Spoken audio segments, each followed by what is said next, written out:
পাখি টাটা। তখনই পাখি আমাকে টাটা করে দিল। এই দেখুন। আর যাচ্ছি কোথায়, চলো দেখাই।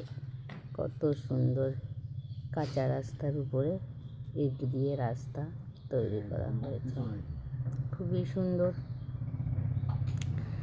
এবং চারিপাশটা কত সুন্দর দেখুন, ঘাসে ঘাসে সব কিছুতে পরিপূর্ণ। আমার তো খুব ভালো লাগছে। আশেপাশে কত গাছ, কলা গাছ, ফুল গাছ, পেঁপে গাছ, ঝিঙে গাছ, পটল গাছ। এই যে দেখুন, এখানে আমার একটা কাকার জমি আছে। যে এই জমিটা আমার একটা কাকার। তো আপনাদের মাঝে শেয়ার করলাম, কেমন হয়েছে একটু জানাবেন। চারিদিকের পরিবেশটা গ্রাম্য পরিবেশ আপনাদের মাঝে শেয়ার করলাম। দেখুন বন্ধুরা, কত সুন্দর।